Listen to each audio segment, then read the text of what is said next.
Hello વિદ્યાર્થી મિત્રો, કેમ છો? બધા મજામાં છો?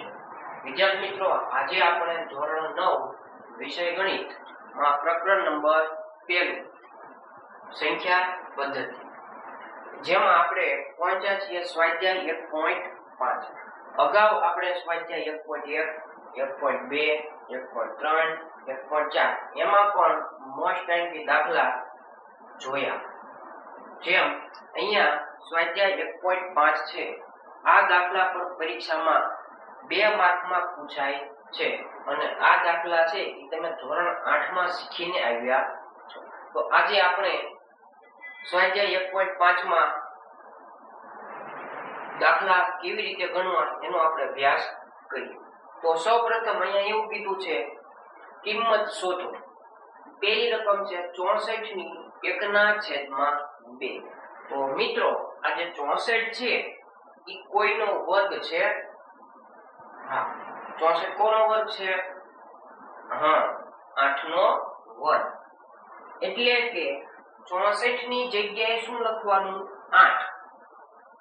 8 નો વર્ગ. 64 ની જગ્યાએ 8 નો વર્ગ. એની પણ ઘાત કેટલી? 1/2. એટલે એની પણ ઘાત 1/2. આ 8 ની 2 ઘાત કઈ રીતે આયા? ફરીથી આ જે 64 છે એ કોનો વર્ગ થાય? 8 નો. એટલે હું લખી શકું 8 નો વર્ગ. કોની જગ્યાએ? માત્ર 64 ની જગ્યાએ. ઘાત તો એમનામ. હવે તમે જુઓ તો એ ઘાત અને ઘાતાંકનો નિયમ લાગે છે. 8 ની ઘાત, એની પણ ઘાત, ઘાતની ઘાતનો ગુણાકાર થાય. એટલે 2 નો એક સાથે ગુણાકાર. 8 ની 2 એકા 2, એના છેદમાં 2. 2 ઉડી ગયા, વધ્યા કેટલા? 8. આ એનો જવાબ. દાખલા બધા નાના નાના છે. ત્યાર પછી બીજો દાખલો 32 ની 1/5. આ 32 છે એ કોઈ સંખ્યાના ઘાત સ્વરૂપે લખી શકાય? લખી તો શકાય. ઘણા વિદ્યાર્થીને ખબર છે 32 નો જવાબ શું આવશે, ઘણા વિદ્યાર્થીને ખબર નથી. પણ આપણે જોઈશું, ઘણા વિદ્યાર્થીને નથી ખબર, આપણે એને સમજાવવાનો પ્રયત્ન કરવાનો છે. આ 32 છે એ 2 ની 5 ઘાત થાય.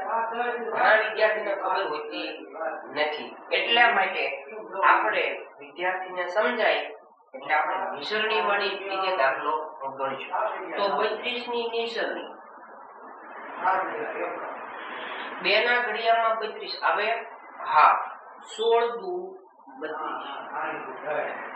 2 ના ઘડિયામાં 16, 2 અઠા 16. 2 ના ઘડિયામાં 8, 2 ચોક 8. 2 ના ઘડિયામાં 4, 2 દુ 4 અને 2 એકા 2. આ 32 ને આપણે અવિભાજ્ય અવયવ પાડ્યા. હવે તમે જુઓ તો 32 માં 2 કેટલી વાર આવે છે? આ 32 માં છે 2. એક વાર, બીજી વાર, ત્રીજી વાર, ચોથી વાર અને પાંચમી વાર. તો 2 કેટલી વાર આયા? 5 વાર આવે છે. એટલે 32 ની જગ્યાએ શું લખી શકાય? 2 ની 5 ઘાત. એની પણ ઘાત કેટલી છે? 1/5. ફરીથી આ 2 ની 5 કેવી રીતે આયા? તો કે આપણે 32 ના અવિભાજ્ય અવયવ પાડ્યા. તેમાં 2 કેટલી વાર છે? 5 વાર. તો 2 ની કેટલી ઘાત લખાય? 5. અને એની પણ ઘાત કેટલી? 1/5. આપણી પાસે અહીંયા એક સૂત્ર છે, ઘાતની ઘાતનો ગુણાકાર થાય. તો 5 નો ગુણાકાર કોની સાથે? 1 સાથે.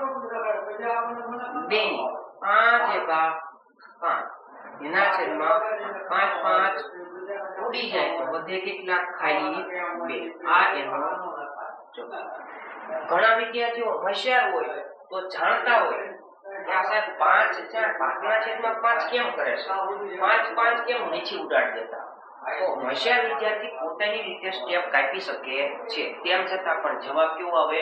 સરખો. ત્યાર પછી આપણે દાખલા નંબર 3 જોઈએ.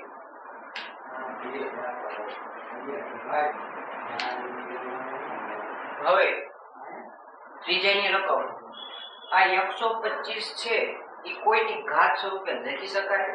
હા, તમે કહેશો 5 નો ઘન 125 થાય, પણ ઘણા વિદ્યાર્થીને ખબર હોતી નથી. પણ નથી ખબર એટલા માટે આપણે મિશ્રણી વાળી રીતે દાખલો ગણીશું.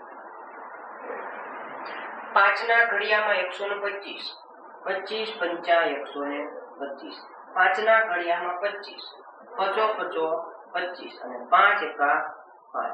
9મા ધોરણમાં ભણો છો એટલે અવિભાજ્ય અવયવ એટલે મિશ્રણી વાળા દાખલા આવડતા હશે.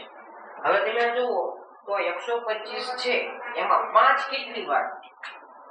એક વાર, બે વાર અને 3 વાર. એનો મતલબ 125 ની જગ્યાએ શું લખી શકાય? 5 ની 3 ઘાત લખી શકાય. 125 છે એની જગ્યાએ શું લખવાનું છે? 5 ની 3 ઘાત. કેવી રીતે? કારણ કે 5 કેટલી વાર આવે છે? 3 વાર.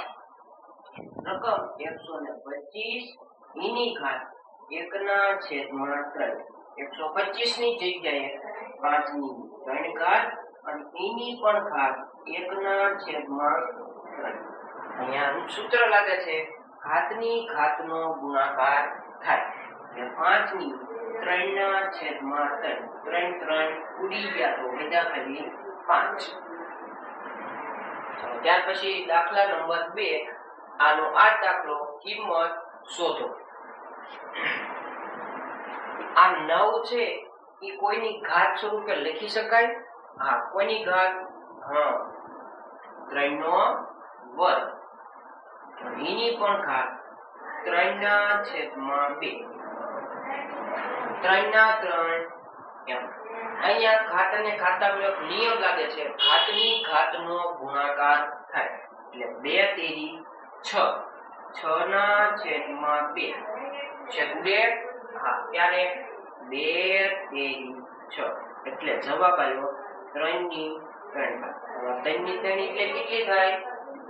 3 ગુણ્યા 3 ગુણ્યા 3.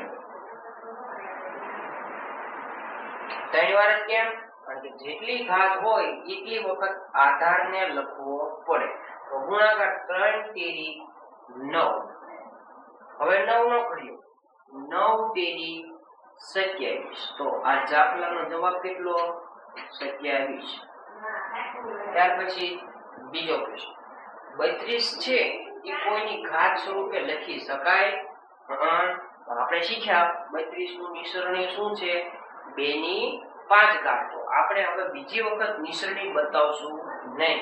તો 32 ની જગ્યાએ શું લખી શકાય? 2 ની 5 ઘાત. એની પણ ઘાત 2/5.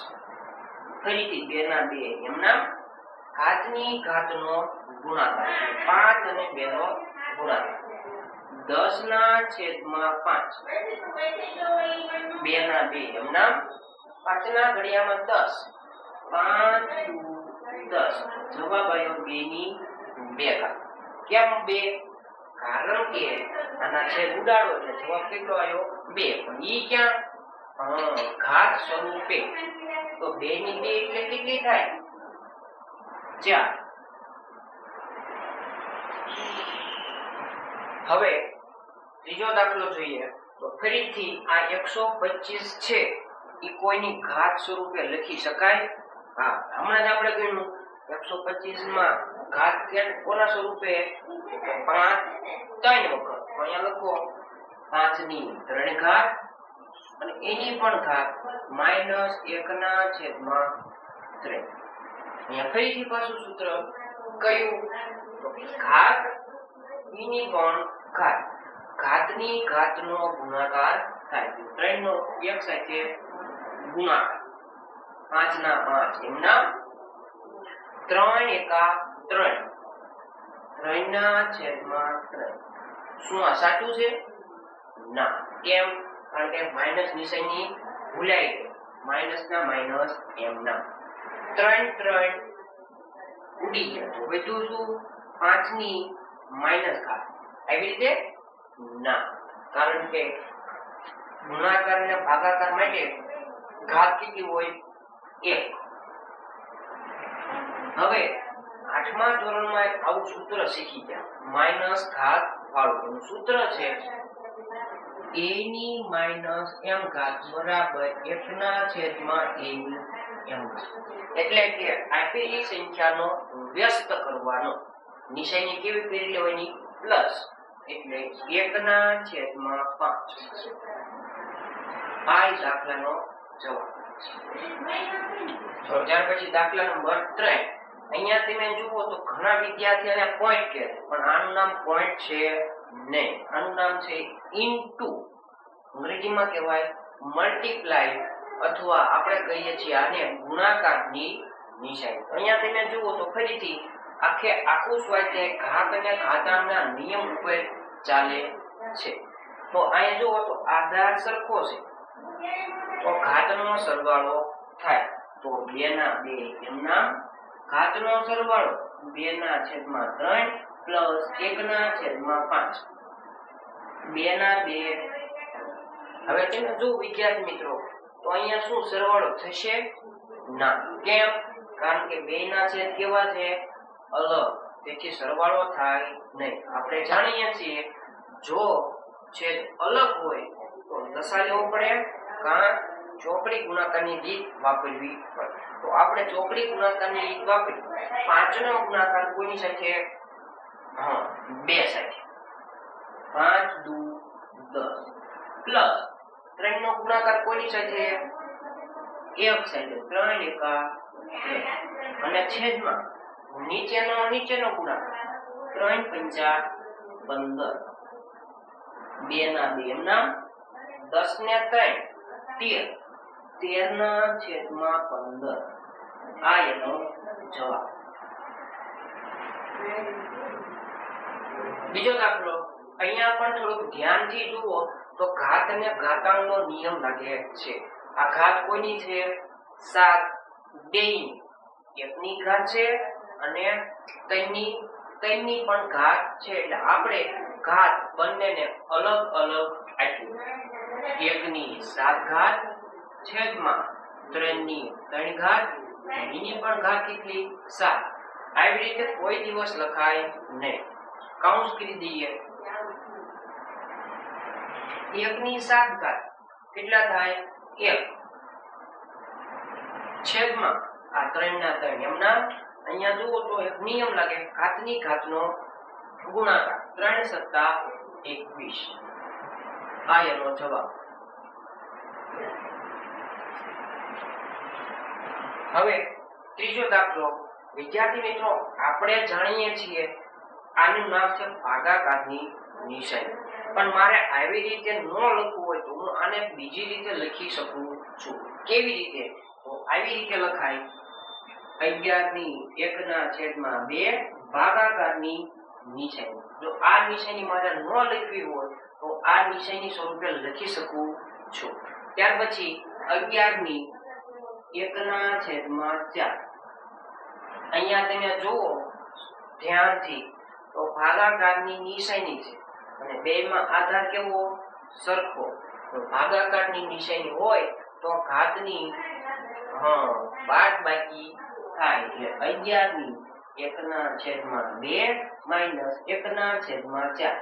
ફરીથી 11 ના 11 એમ ના. શું આ બંનેનો સરવાળો થશે? ના. કેમ?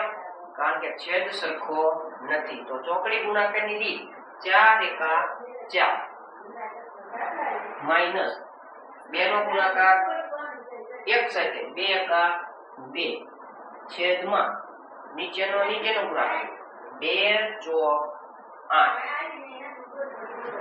9મા ધોરણમાં ભણો છો એટલે ચોકડી ગુણાકાર આવડતા હશે. ત્યાર પછી 11 ના 11 એમ ના. 4 માંથી 2 જાય 2 છેદમાં 8. આના છેદ ઉડે 2 ચોક 8. એટલે જવાબ આવ્યો 11 ની 1 ના છેદમાં 4.